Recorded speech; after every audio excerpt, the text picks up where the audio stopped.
it hadn't for 10 years. But still, just still. I thought you said he probably sucks in bed. Tuesday dangled her feet, her boots scuffing the wall. Oh, I would just make him lie there while I took whatever I wanted. My submissive sex slave. Oh, Lord. Kendall rolled her eyes. If you think Evan Monroe is down with being a submissive, you need to start wearing a helmet. Wearing a helmet when? I'm not a driver. Wearing a helmet when you're walking, because clearly you banged your brains up somehow if you think that man would just lie there and do what you say. And how do you know so much about what Evan Monroe would or wouldn't do? Kendall couldn't see Tuesday's eyes behind her sunglasses, but she recognized that tone.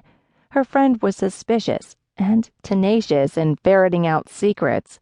It's what made her an amazing racing journalist and gossip blog writer, known online as Tuesday Talladega. Striving for nonchalance, Kendall fought the urge to tug on the front of her jacket. Come on, it's obvious. He's a walking egomaniac alpha male, like every other driver in the series. If I didn't know better, I'd think there was more to this story. God, she was going to blush. 28 years old, and she was going pink in the cheeks. No story, and don't you dare write me into your blog speculating about me, or I will egg your house. I know where you live, you know. Tuesday just laughed. Please, you would not. And you know I won't gossip about your personal life, unless it's really, really good. That's reassuring. Kendall had read Tuesday's blog many times. Her friend was snarky and biting, and raised questions that got people thinking, and not always in a positive way. Kendall did not want to be on the receiving end of that wicked pen, or keyboard, as the case may be. Shifting on her feet, Kendall gave in and yanked at the front of her fire-retardant jumpsuit. She was starting to sweat. Glancing at the track, she noticed Evan was coming in to pit and talk to his crew. His brother, Alec Monroe, was already pulling onto the track in his number 56 car. I'm kidding, Tuesday said, waving her hand in dismissal. I do talk about your career, but I have to. Everyone would notice if I omitted discussing the most intriguing bit of news to hit stock car racing in years. A female driver in the Cup Series. Hello, it's a major soundbite. But I'll never trash you. Scout's honor. I am a loyal friend. Tuesday didn't sound offended, but Kendall still felt guilty that she had implied she couldn't trust Tuesday.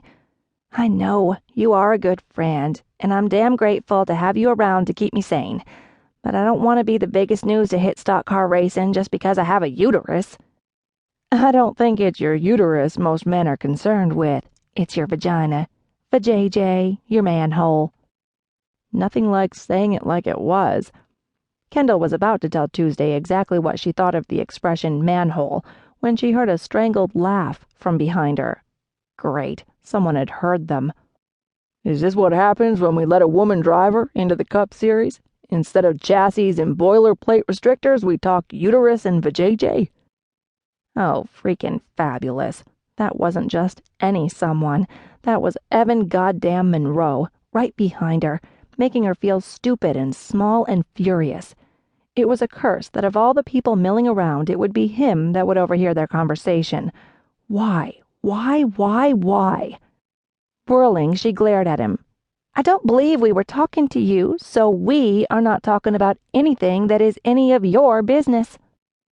Evan fought the annoyance that always flared when he was within 10 feet of Kendall Holbrook. The woman drove him insane, and not in a good way. Why she always had to be antagonistic was beyond him. If memory served, she was the one who had dumped him all those years ago.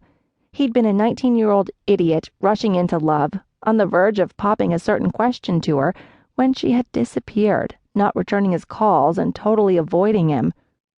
After a few weeks that he would like to erase from his memory banks, involving desperate voicemails and pounding on her front door begging her to talk to him, he had given up and crawled away to lick his wounds. So where did she get off being hostile when he was the one who had been wronged? And here he was, just trying to be friendly and joke around with her. Furthermore, she said, her finger coming up. Furthermore? Good Lord, she was about to rant. He could see it brewing in her. For a woman as tiny as